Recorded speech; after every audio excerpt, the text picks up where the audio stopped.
আমার নাম অমল বিশ্বাস।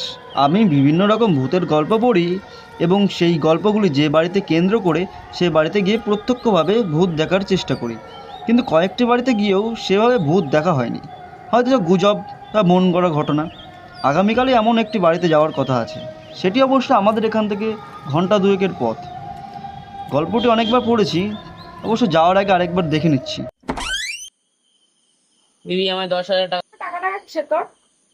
10,000 টাকা আমি কোথায় পাবো এখন? কেন বাবা যে আলমারিতে টাকা পড়ে আছে? তোর টাকাগুলো ধ্বংস না করলে হবে না, তাই না?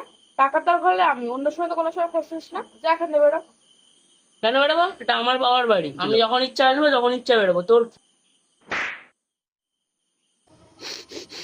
তুই আমাকে মারলি, তুই আমাকে মারলি, তুই তুই আমাকে মারলি। আমার দিবি না তুই, তোকে আজ ছাড়বো না। মোর মোর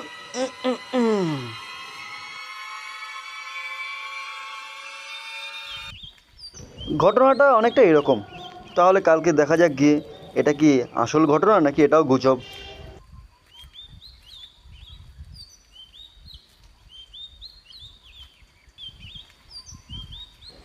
ও ভাই, দাঁড়াও দাঁড়াও দাঁড়াও, আমাকে একটু পলাশপুর পর্যন্ত ছেড়ে দেবে? পলাশপুর? সেইখানে আবার কি? ওখানে তো কেউ থাকেন না। আমি পারবো না, আমি ভাই একটু দাঁড়াও, ভাই একটু দাঁড়াও।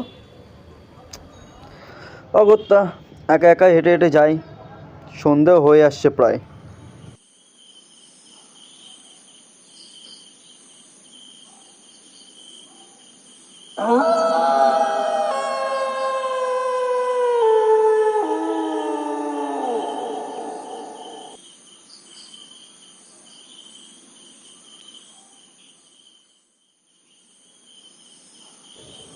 ঠিকানা অনুযায়ী তো এই বাড়িটার কথাই বলা হয়েছে। বাড়িতে কেউ নেই মনে হচ্ছে। দোতলার সেই ঘরটাতেই যাওয়া যাক। সাথে একটা টর্চ লাইট নিয়ে আসলে মন্দ হতো না। যাই হোক, টর্চ লাইট নিয়ে আসলে হয়তো ভূত পালিয়ে যাবে। নিয়ে আসিনি, ভালোই হয়েছে। অবশ্য সাথে রাখলে তো ক্ষতি ছিল না।